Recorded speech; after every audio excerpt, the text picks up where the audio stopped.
téléspectateurs, bonjour et bonsoir. Je suis très heureuse de vous savoir nombreux devant vos petits écrans afin de pouvoir suivre votre émission Femmes et Modernité. Aujourd'hui, nous allons co-animer cette émission avec Monsieur Yav qui est juste à mes côtés. Mais notre invitée, c'est Madame Angèle Makombo. Je vais d'abord vous la présenter. Elle est actrice politique œuvrant pour la démocratie, le développement, les droits des femmes et des jeunes en République démocratique du Congo. Madame Angèle Makombo est membre fondateur et présidente nationale d'un parti politique de l'opposition dénommé la Ligue des démocrates congolais, créé en novembre 2010. Elle était aussi candidate à l'élection présidentielle en 2011. Madame Angèle Makombo est membre du Conseil économique et social de la RDC, œuvrant dans la commission environnement et ressources naturelles. Bonjour Madame Angèle Makombo. Bonjour Madame Lydie. Merci pour votre participation dans cette émission. C'est un plaisir. Et bonjour Monsieur Yav. Bonjour Madame Angèle. Aujourd'hui, nous allons parler de la participation de la femme dans le monde politique. Madame Angèle Makombo, un commentaire là-dessus. C'est un sujet qui me tient particulièrement à cœur. C'est un, je dirais même, je qualifierais un de mes combats. La participation politique de la femme congolaise. Et vous qui animez une telle émission, je suis sûre que vous savez que cette participation politique, elle est très, très faible. Je dirais même insignifiante dans notre pays, malheureusement.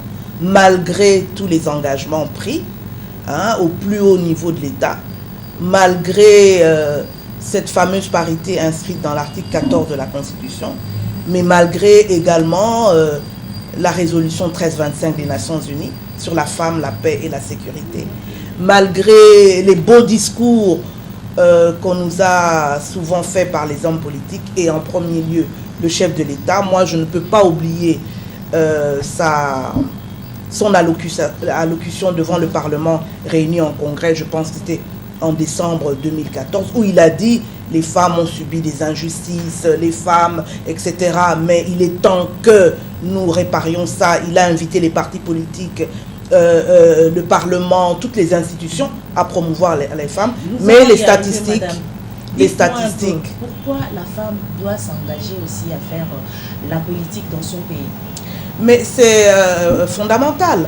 La femme, dans le monde en général, représente plus de la moitié de la population. Dans notre pays, on parle de 52%. Nous jouons un rôle central au niveau de la famille déjà, au niveau de l'économie. Dans cette crise congolaise économique et sociale que nous vivons, nous voyons bien comment ce sont les mamans qui tiennent les familles parce que les hommes, les papas, malheureusement, ne trouvent plus d'emploi. Et la femme, donc, a son mot à dire. Et le domaine politique, c'est le domaine décisionnel dans un pays. Et pourquoi les femmes seraient mises à l'écart? Et je pense que aussi, impliquer la femme dans les prises de décision dans un pays, c'est essentiel, parce que la femme va apporter son approche, qui est souvent sa sensibilité aux questions sociales, mais aussi aux questions de gouvernance, des questions de justice sociale. Et je pense que c'est absolument essentiel. Tous les autres pays dans le monde en général l'ont compris, mais malheureusement dans notre pays, on le dit dans le discours, mais dans la réalité, si vous voyez les statistiques, nous en sommes très très très loin. Là, vous voulez dire que l'apport de la femme est très capital aussi? Mais évidemment, elle est très capitale et on peut regretter, on nous a parlé depuis un bon moment déjà des 30%, mais on en est loin. Et moi, j'aime toujours citer comment nous régressons, par exemple, au niveau du gouvernement.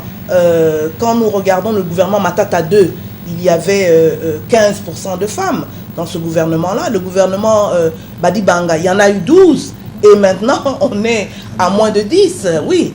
alors c'est désastreux. Regardez ce qui se passe au Parlement, l'Assemblée nationale, 10% à peine de femmes, au Sénat, 6% de femmes, et au Conseil constitutionnel, pas de femmes. Et je dis d'ailleurs que cette jeune institution qui est la nôtre, le Conseil économique et social, peut-être que nous montrons un peu l'exemple parce que nous sommes à peu près à 22% de femmes. Mais c'est un sujet, une question qu'on ne prend pas au sérieux encore dans notre pays. On en parle parfois dans le discours, mais sérieusement, on ne s'en rend pas compte. Dans tous les processus de paix que nous avons vus récemment, j'aime à citer le dialogue de la Cinco. Combien de femmes y avait-il, des femmes politiques? Il n'y en avait pas. Il y en avait Maman Eve Bazaïba, c'est tout côté politique. Et puis il y avait les femmes de la société civile. Donc en tout, il y avait, je pense, 3 femmes sur une trentaine de personnes au total. Et c'est absolument choquant. Et moi, je dis que si peut-être il y avait eu un peu plus de femmes dans ces processus-là, les choses auraient évolué peut-être de façon différente. Cette régression de pourcentage, déjà, le chef de l'État avait promis qu'il y aurait au moins 30% de femmes au sein du gouvernement. Mais vous avez dit que dans le gouvernement Bruno Tshibala, il n'y a eu que 15%. Est-ce que vous avez cherché à savoir... Matata, 15%, Tshibala, Badibanga, 12%. Voilà. Donc on régressait et puis maintenant on est à 9%. Est-ce que vous n'avez pas cherché à savoir pourquoi? Évidemment, d'abord nous avions, quand le Premier ministre Badibanga était dans les consultations pour la formation de son gouvernement, il avait reçu les femmes, nous on avait été reçus dans le cadre des femmes leaders de partis politiques. C'était des préoccupations que nous lui avions exprimées. On nous avait assuré que non, la femme sera valablement représentée au sein du gouvernement. Ça n'a pas été fait. Quand vous me dites pourquoi, moi la raison principale, je dis, c'est un total manque de volonté politique, un total manque de sérieux, un total manque de considération pour la femme et de comprendre les enjeux qu'aujourd'hui on ne peut pas, dans un pays digne de ce nom, qui se veut aller dans le sens de l'émergence, mettre la moitié de sa population de côté. C'est pas normal. Madame Angèle Makombo, un visage connu sur la scène politique. Vous avez été à Genval avec d'autres personnalités politiques dans le cadre de consultations au niveau de l'opposition. Oui. Nous nous posons la question de savoir quel sera l'aboutissement de votre combat.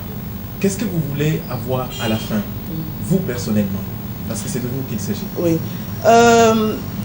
D'ailleurs, vous faites bien de mentionner Genval. Je parlais tout à l'heure des processus de paix. Eh bien, même à Genval, ce qui était choquant, c'était de voir la très très faible participation des femmes. Et c'est là où je dis que ce soit la majorité, que ce soit l'opposition, dans ce domaine-là, ils sont ex aequo pour ne pas... bon. Et maintenant, vous me posez mon combat politique. Eh bien, vous savez, j'ai passé plus de 20 ans aux Nations Unies, 24 ans à peu près. J'ai occupé différentes fonctions et je suis toujours fière de mentionner, j'étais encore à pas mal d'années de ma retraite. Eh bien, pourquoi j'ai choisi de démissionner? Ce qui est d'ailleurs un fait rare de voir un Africain démissionner d'une organisation telle que les Nations Unies. J'avais une vie confortable, un salaire confortable, mais j'étais chaque fois interpellée. Quand je voyageais pas mal, je voyageais beaucoup en Afrique, ailleurs, en Asie, de voir combien notre pays, malgré toutes ses richesses, combien la majorité de la population était pauvre. Combien il y avait des problèmes de gouvernance très critiques, très sérieux. Et ça m'a interpellée au fil des années et au bout d'un moment, j'en ai eu un peu assez d'être là, toujours à faire des notes, des rapports. J'étais assez active, je soutenais des associations ici, je soutenais des activités politiques ici, mais j'étais tenue à une obligation de réserve étant aux Nations Unies. J'étais donc active. Et à New York d'ailleurs, j'étais présidente d'une association de femmes congolaises et ce que nous faisions, nous soutenions des enfants, on avait choisi plutôt que des filles, on leur donnait des moyens pour aller à l'école. Donc c'est pour vous dire que ça date. Ce n'est pas seulement le départ de mon engagement politique n'a pas été seulement 2011. Et donc, quand j'ai décidé de rentrer en disant pour apporter ma pierre, j'ai vu que dans quel domaine je pouvais m'impliquer.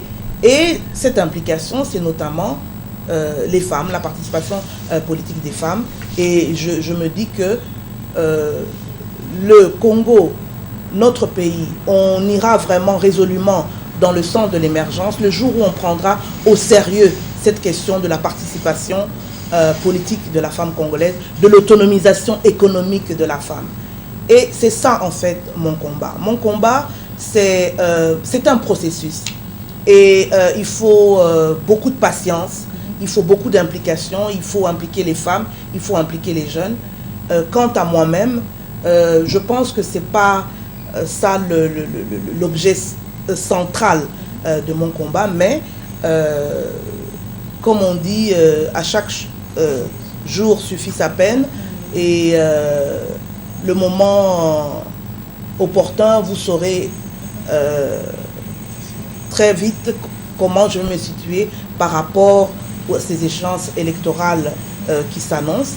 Mais en dehors même de ces échéances électorales, je pense que le combat, c'est de pouvoir promouvoir l'autonomisation de la femme.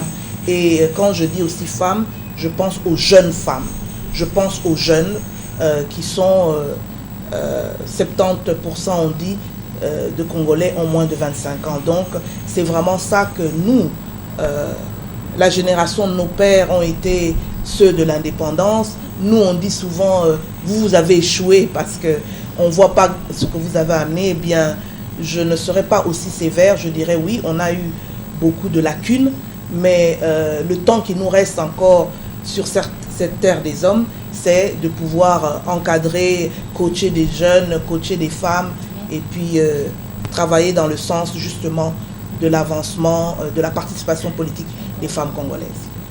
Tout à l'heure, Madame Angèle, vous avez évoqué le cas du gouvernement Matata, oui. Matata 1, Matata 2, Badi Banga et le gouvernement de Bruno Tshibala. Oui. Et vous avez aussi évoqué le fait que le président de la République avait pris parole devant les deux chambres en congrès réunies et a promis les 30% qui sont inconstitutionnels, bien entendu, parce que la Constitution parle de la parité, qui est kiff-kiff 50-50, mais on souhaitait que même s'il avait pris l'option de prendre 30%, ce qui était aussi dans une bonne logique, pourquoi alors cette régression? Vous avez répondu tout à l'heure. Avez-vous déjà mené une action de plaidoyer, par exemple, auprès du chef de l'État seul? Parce qu'on suppose, parce qu'on se dit aussi que lorsqu'on lui amène les candidatures, peut-être qu'il y en a moins, ou il y a moins de femmes, bien entendu. Avez-vous déjà mené une action comme celle-là avec le chef de l'État seul, les femmes et le chef de l'État? Parce qu'on suppose que c'est là peut-être que découlerait une décision opportune pour les femmes. Non, c'est une idée qui a été avancée d'ailleurs récemment lors d'une rencontre avec les femmes en disant les femmes doivent solliciter une audience et aller poser le problème au chef de l'État. Moi, personnellement, je suis sceptique. Je me dis, bon, le chef de l'État, garant des institutions, doit savoir ce qui se passe, doit savoir à quoi ressemble son gouvernement. Si lui, qui a fait ce discours si fort devant le Parlement réuni en congrès, ne peut pas voir quand, j'imagine, on lui amène cette liste du gouvernement, ne peut pas voir que sur la liste du gouvernement Tshibala, il y a moins de 10% de femmes. Vous pensez que si, en allant le voir, ça va lui faire changer d'avis? Donc, il faudrait que dans ce pays, chaque fois qu'il y a un problème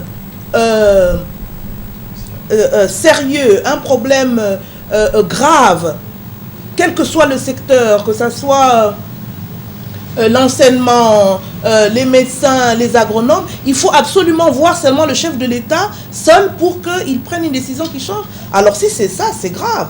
Parce que je pense qu'il voit ce qui se passe, il a son équipe, il a son gouvernement, il a son cabinet pour lui dire sur telle question, il y a ceci, sur telle question, il y a cela.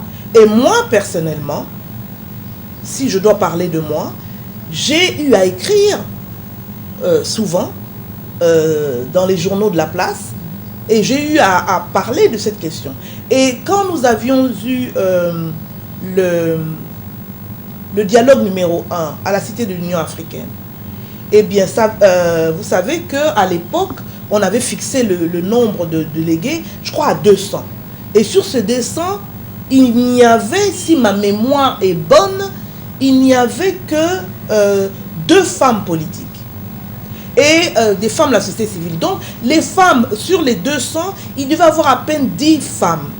C'est parce que les femmes ont mené un plaidoyer, notamment dans le cadre de ce que nous appelons le CAFCO, le cadre de concertation de la femme congolaise. Et à la tête duquel il y a Madame Rose Mutombo. Mais ce qui était beau, cette action que nous avions menée en son temps, en septembre de l'année dernière, c'était que les femmes, toutes tendances confondues, majorité, opposition, société civile, nous étions regroupés pour faire ce plaidoyer. On avait été voir le secrétaire général de la majorité présidentielle, le président de l'Assemblée nationale Minakou. On avait été voir, à l'époque, il était coordonnateur ou modérateur de l'opposition. On avait été voir M. Kamere, on avait été voir Edam Kodjo, le facilitateur, on avait été voir les ambassadeurs et on avait ciblé les femmes ambassadeurs en RDC et on avait augmenté le nombre. Mais ce nombre, vous savez quoi? Les hommes nous en ont volé, nous ont volé des places quand même. Nous confiantes, on dit on a gagné, on a eu, non, ce nombre, ils nous ont quand même pris. Quand il y a eu le dialogue de la Cinco, je ne sais pas si vous avez suivi, les femmes ont fait un sitting à la Cinco. Hein? Encore une fois, dans le cadre de CAFCO et d'autres femmes, on était à la... Mais, vous pensez que le chef de l'État ne suit pas les informations? Ses conseillers lui en parlent pas. Moi, je pense qu'il suit les informations. Il sait. Mais je pense que dans ce pays, cette question de la participation politique de la femme, cette question de l'autonomisation de la femme n'est pas prise au sérieux. C'est dans le slogan. Et puis, on se dit aussi, oh, les femmes, quel poids politique elles ont. Si on ne les met pas dans le gouvernement, ce n'est pas elles qui vont aller hurler dehors, passer sur les chaînes de télévision pour s'emporter, pour insulter, etc. Parce qu'effectivement, nous, de nature, nous sommes pacifiques. Et c'est pour ça qu'ils nous zappent. Par rapport à la lutte que vous menez, oui, nous pensons qu'il y a quand même une lueur d'espoir. Bien sûr, je suis optimiste de nature. Et sinon, j'aurais laissé tomber si je croyais qu'il n'y a pas une lueur d'espoir. Et nous voyons aussi comment le combat a été mené dans d'autres pays. C'est un combat de longue haleine. Donc, il ne faut pas baisser les bras, il faut continuer. Et surtout, pour vous montrer combien j'y crois et que je suis optimiste, c'est ma façon de toujours coacher, encadrer les jeunes femmes qui viennent. On dit, nous, on n'aura peut-être pas... on réussira peut-être pas à l'horizon 2030 la parité 50-50, mais vous les jeunes, continuez le combat, tenez le flambeau, vous y arriverez. Et nous les accompagnons dans ce sens-là. Non, optimiste, oui, parce que nous voyons ce qui se passe ailleurs. La lutte a été longue, mais les femmes, et même ailleurs, vous remarquerez que le combat n'est pas terminé. Même dans des pays développés comme la France ou les États-Unis, c'est toujours d'actualité, ce combat de l'avancement et de l'égalité des sexes. Vous, dans votre organisation, quelle est la place que vous accordez à la femme? Donc, dans mon parti politique. Dans votre parti. Ah non, nous accordons une place capitale. Donc, dans mon parti, la Ligue des démocrates congolais, on a une Ligue des femmes que nous essayons vraiment de renforcer. Et comme je vous ai dit, le focus, c'est vraiment les jeunes femmes. Et on les renforce en leur donnant, en les outillant, hein, parce que comme je dis toujours en politique, c'est qui a la parole, qui a le pouvoir. Vous ne savez pas parler, vous ne passez pas. Donc déjà dans les techniques de communication, d'expression, mais surtout aussi dans les médias sociaux. Vous remarquerez que beaucoup de jeunes sur leur téléphone, ils ont peut-être l'Internet, mais c'est pour Facebook, WhatsApp, et ça s'arrête là. Mais pensez que cet Internet vous permettra de faire des recherches sur Internet, vous permettra d'intervenir sur des questions centrales. Non. Et mettre surtout en avant ce qui est ce qui est affligeant et que je remarque tous les jours, c'est que même les jeunes femmes ou les jeunes hommes qui disent la politique m'intéresse, ils ne commencent pas par faire le b.a.-ba, ce qu'ils devraient faire, comme je leur dis, chaque matin. Après vous être levé, fait votre toilette, etc., vous faites quoi? Ils ne suivent pas les informations. Les informations, c'est les rumeurs. Ah, Moutaloba qui boit. Ah, Boya qui boit. Mais elle-même ou lui-même se donner la peine de suivre. Non. Je sais que les journaux coûtent cher, mais il y a l'Internet aujourd'hui sur téléphone, donc de suivre. Et vraiment, chaque fois que nous le pouvons et nous poussons, surtout les jeunes femmes, il y a des multiples formations en ce moment organisées par justement des organisations internationales comme par exemple NDI, voilà. Et donc chaque fois, quand nous pouvons pousser nos jeunes, nous les poussons. Donc c'est vraiment, c'est pas quelque chose en instantané.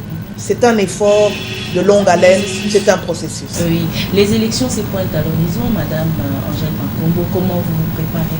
Eh bien, d'abord, nous avons déjà en 2015, quand il y avait l'annonce des élections provinciales, on avait fait un travail d'encadrement, de mobilisation, et c'est un réel défi vraiment, mais surtout d'identification de nos candidats et d'identification de candidats femmes. Et laissez-moi vous dire que ce n'est pas facile. Autant nous sommes là à prôner, à plaider pour un renforcement de la participation politique de la femme. Depuis longtemps, la politique, c'est un domaine réservé aux hommes. Il y a nos traditions aussi. Dans les familles, on poussera plutôt le garçon aux études ou à faire de la politique. La fille, on nous dit politique et zamakamboya basité. Et puis, il y a aussi cette mauvaise réputation que la femme politique a en RDC. La femme politique, souvent, parfois, est qualifiée de femme légère. Donc, vous verrez difficilement un mari laisser sa femme faire de la politique. Moi, en 2015, pour identifier des candidates à la députation provinciale, j'ai dû aller voir, par exemple, 2 maris pour les convaincre, pour leur dire non. En tout cas, chez nous, votre femme sera en de bonnes mains. Et c'est pas parce qu'une femme fait de la politique qu'elle rentre à la maison, elle porte le pantalon. Chez nous, c'est pas comme ça. Donc, ce processus-là d'identification, de mobilisation d'abord de la base, d'identification des candidats, mais de formation aussi des candidats. Il ne faut pas seulement dire je suis candidate. Candidate pourquoi? Oui. Madame Angèle, une autre question qui me passe à l'esprit. Oui. Quelle est votre vision par rapport à la jeunesse? Parce que nous vous avons suivi il y a une semaine. Vous étiez en train de pointer du doigt en imposant aux jeunes une certaine vision. Quel est votre rapport? Qu'est-ce que votre organisation donne en termes concrets, voudrais-je dire, par rapport à la formation des jeunes? Je ne vais pas prétendre que nous faisons des choses extraordinaires. Mais le minimum que nous faisons, c'est d'abord de dire aux jeunes de croire en eux-mêmes. Parce que beaucoup vous disent de toutes les manières, attends, est-ce que nous sale? Non.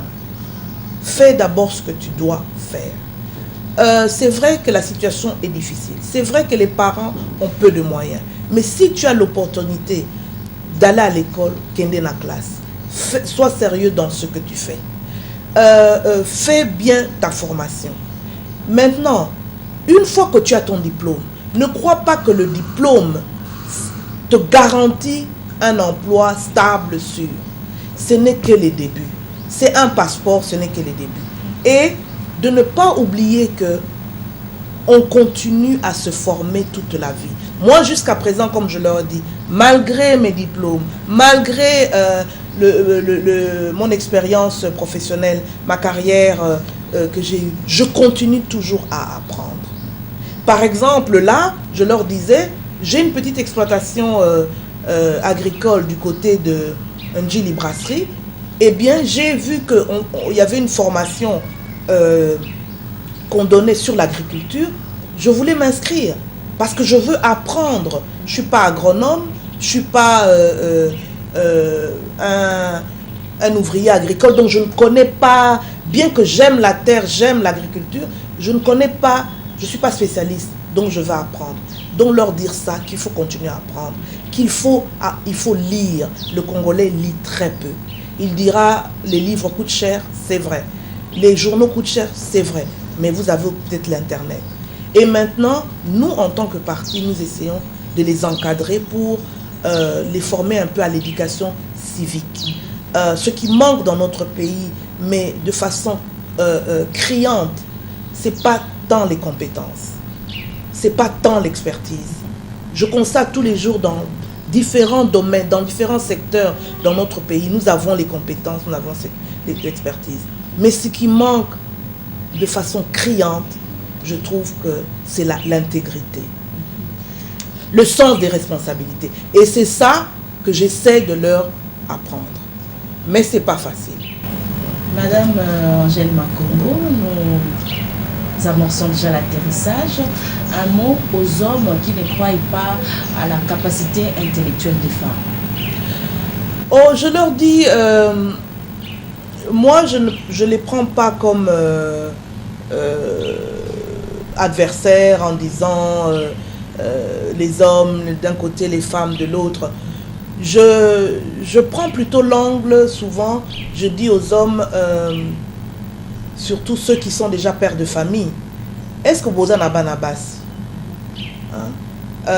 Essayez si vous avez des enfants, des filles, des garçons, essayez de les observer quand vous les éduquez. Est-ce que vous remarquez, est-ce que vous constatez qu'il y a une différence fondamentale au moins fille azazoba au garçon zamaël? Non. Le Seigneur leur a donné l'un et l'autre l'intelligence.